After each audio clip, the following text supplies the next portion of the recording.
सोमवार का दिन शंकर भगवान को समर्पित होता है। आज के दिन भक्त भोलेनाथ को प्रसन्न करने के लिए विशेष पूजा अर्चना करते हैं। कुछ लोग आज के दिन व्रत भी रखते हैं ताकि शिव की विशेष कृपा प्राप्त की जा सके। बाबा भोलेनाथ के आशीर्वाद के लिए आप भी सोमवार का व्रत कर रहे हैं तो शिव व्रत की कथा को जरूर पढ़े या सुने। सोमवार व्रत की विधि इस प्रकार है। नारद पुराण के अनुसार सोमवार व्रत में व्यक्ति को प्रातः स्नान करके शिव जी को जल और बेलपत्र चढ़ाना चाहिए तथा शिव गौरी की पूजा करनी चाहिए। शिव पूजन के बाद सोमवार व्रत कथा सुननी चाहिए। इसके बाद केवल एक ही समय भोजन करना चाहिए। साधारण रूप से सोमवार का व्रत दिन के तीसरे तक होता है, मतलब शाम तक रखा जाता है। सोमवार व्रत 3 प्रकार का होता है: प्रति सोमवार व्रत, सौम्य प्रदोष व्रत और 16 सोमवार का व्रत। इन सभी व्रतों के लिए एक ही विधि होती है। सोमवार की व्रत कथा इस प्रकार है। एक समय की बात है, किसी नगर में एक साहूकार रहता था। उसके घर में धन की कोई कमी नहीं थी, लेकिन उसकी कोई संतान नहीं थी। इस कारण वह बहुत दुखी रहता था। पुत्र प्राप्ति के लिए वह प्रत्येक सोमवार व्रत रखता था और पूरी श्रद्धा के साथ शिव मंदिर जाकर भगवान शिव और पार्वती जी की पूजा करता था। उसकी भक्ति देखकर एक दिन माँ पार्वती प्रसन्न हो गई और भगवान शिव से उस साहूकार की मनोकामना पूर्ण करने का आग्रह करने लगी। पार्वती जी की इच्छा सुनकर भगवान शिव ने कहा कि हे पार्वती, इस संसार में हर प्राणी को उसके कर्मों का फल मिलता है और जिसके भाग्य में जो हो उसे भोगना ही पड़ता है। लेकिन पार्वती जी ने साहूकार की भक्ति का मान रखने के लिए उसकी मनोकामना पूर्ण करने की इच्छा जताई। माता पार्वती के आग्रह पर शिवजी ने साहूकार को पुत्र प्राप्ति का वरदान तो दिया, लेकिन साथ में यह भी कहा कि उसके बालक की आयु केवल 12 वर्ष होगी। माता पार्वती और भगवान शिव की बातचीत को साहूकार सुन रहा था। उसे ना तो इस बात की खुशी थी और ना ही दुख। वह पहले की भांति शिव जी की पूजा करता रहा। कुछ समय के बाद साहूकार के घर एक पुत्र का जन्म हुआ। जब वह बालक 11 वर्ष का हुआ तो उसको पढ़ने के लिए काशी भेज दिया गया। साहूकार ने पुत्र के मामा को बुलाकर उसे बहुत सारा धन दिया और कहा कि तुम उस बालक को काशी विद्या प्राप्ति के लिए ले जाओ और मार्ग में यज्ञ कराना। जहाँ भी यज्ञ कराओ वहाँ ब्राह्मणों को भोजन कराते हुए दक्षिणा देते जाना। दोनों मामा भांजे इस तरह यज्ञ कराते और ब्राह्मणों को दान दक्षिणा देते काशी की ओर चल पड़े। रात में एक नगर पड़ा जहाँ नगर के राजा की कन्या का विवाह था, लेकिन जिस राजकुमार से उसका विवाह होने वाला था वह एक आंख से काना था। राजकुमार के पिता ने अपने पुत्र के काना होने की बात छुपाई थी और एक चाल चली।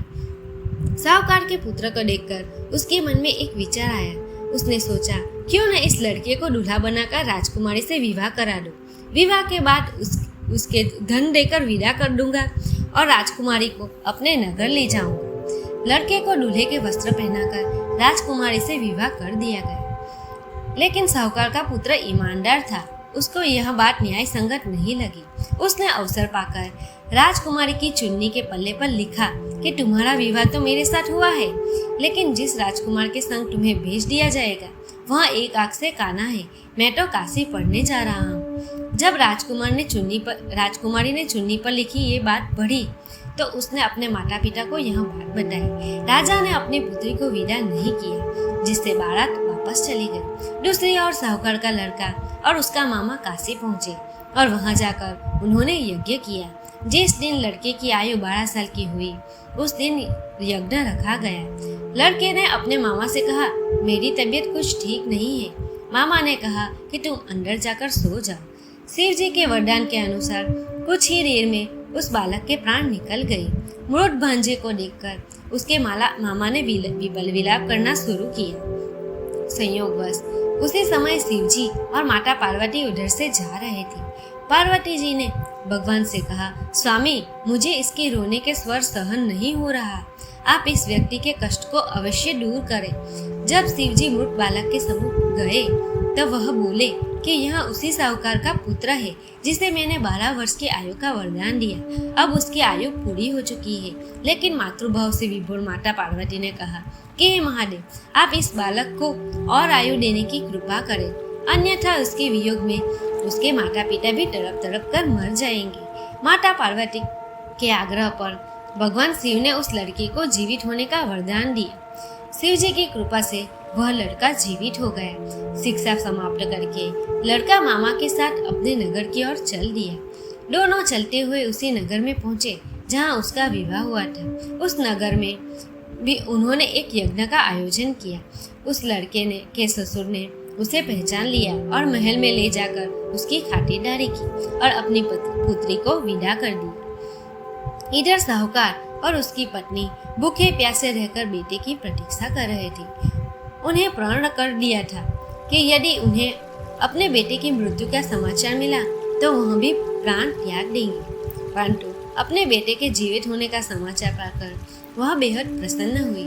उसी रात भगवान शिव ने व्यापारी के सपनों में आकर कहा, हे श्रेष्ठी, मैंने तेरे सोमवार के व्रत करने और व्रत कथा सुनने से प्रसन्न होकर तेरे पुत्र की लंबी आयु प्रदान की है। इसी प्रकार जो कोई सोमवार व्रत करता है या कथा सुनता और पढ़ता है, उसके सभी दुख दूर होते हैं और समस्त मनोकामनाएं पूर्ण होती है। दोस्तों, आप भी सोमवार का व्रत रखते हैं तो इस व्रत कथा को अवश्य सुनें। अगर आपको वीडियो पसंद आए तो मेरे चैनल को सब्सक्राइब कीजिए और वीडियो को लाइक और शेयर कीजिए। धन्यवाद।